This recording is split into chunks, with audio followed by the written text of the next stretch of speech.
Qarshimizda turgan ta'lim maskani tashqi ko'rinishidan oddiy maktab singari ko'rinishi mumkin, lekin bu yerdagi ichki muhit va dars jarayonlari mutlaqo boshqacha. Sababi bu yerda Toshkent tajribasi loyihasi amalga oshirilmoqda.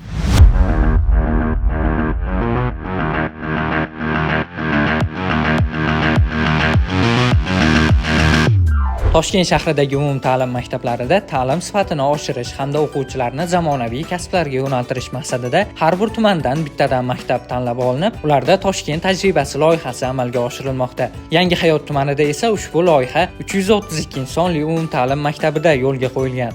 Loyiha doirasida maktabning 153 nafar iqtidorli o'quvchisi saralab olinib, ularga ixtisoslashgan yo'nalishlar bo'yicha darslar o'tilmoqda.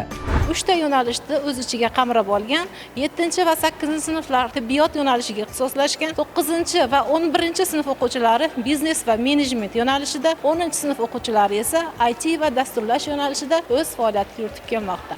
Loyihaga o'quvchilarni saralab olish jarayonida ularning qiziqishi va iqtidoriga alohida e'tibor qaratildi. O'tkazilgan so'rovnomalar esa bu yo'nalishni aniq belgilashga yordam berdi. Bu saralash bizda sinflar kesimida bo'lib o'tdi. Bunda bizning sinfimiz 10-sinf g'olib chiqdi. Bizning sinfimizda har bir o'quvchini o'zini ishtiyoqlari, qiziqishlariga qarab so'rovnoma o'tkazildi. Biz IT yo'nalishini tanlaganmiz. Yana bir muhim jihati, loyiha doirasidagi chuqurlashtirilgan mashg'ulotlar odatiy dars jarayonlariga xalal bermaydi.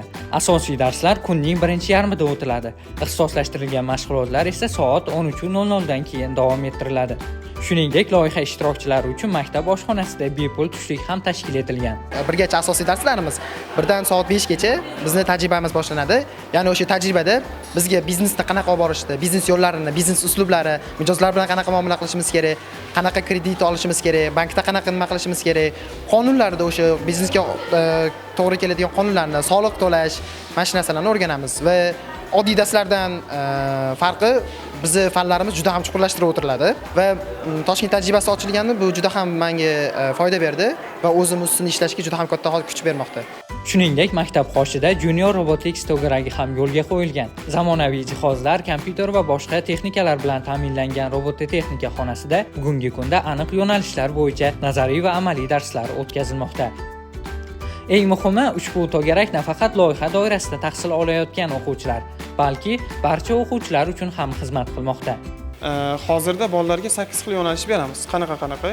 3D modellashtirish, dron bilan ishlash, elektronika, Lego muhandisligi va shunga o'xshash yo'nalishlarimiz bor. Bulardan ko'zlangan maqsad har bitta yo'nalishni bizga bolalarga 1-2 oydan vaqt ajratamiz. Ya'ni oxirida nima bo'ladi? 1 yil davomida fundamental shu 8 xil yo'nalishni o'rgatamiz. Keyingi yildan o'zini yo'nalishini tanlab ketishi kerak bolalar. Biz qiziqtirish uyg'otamiz. Yangi Hayot tumanidagi bu ta'lim maskani poytaxt ta'lim tizimi uchun chinakam tajriba maydonini o'tamoqda. Yaqin yillarda esa bu kabi sinfxonalarni boshqa umumta'lim maktablarida ham ko'rishimiz mumkin bo'ladi.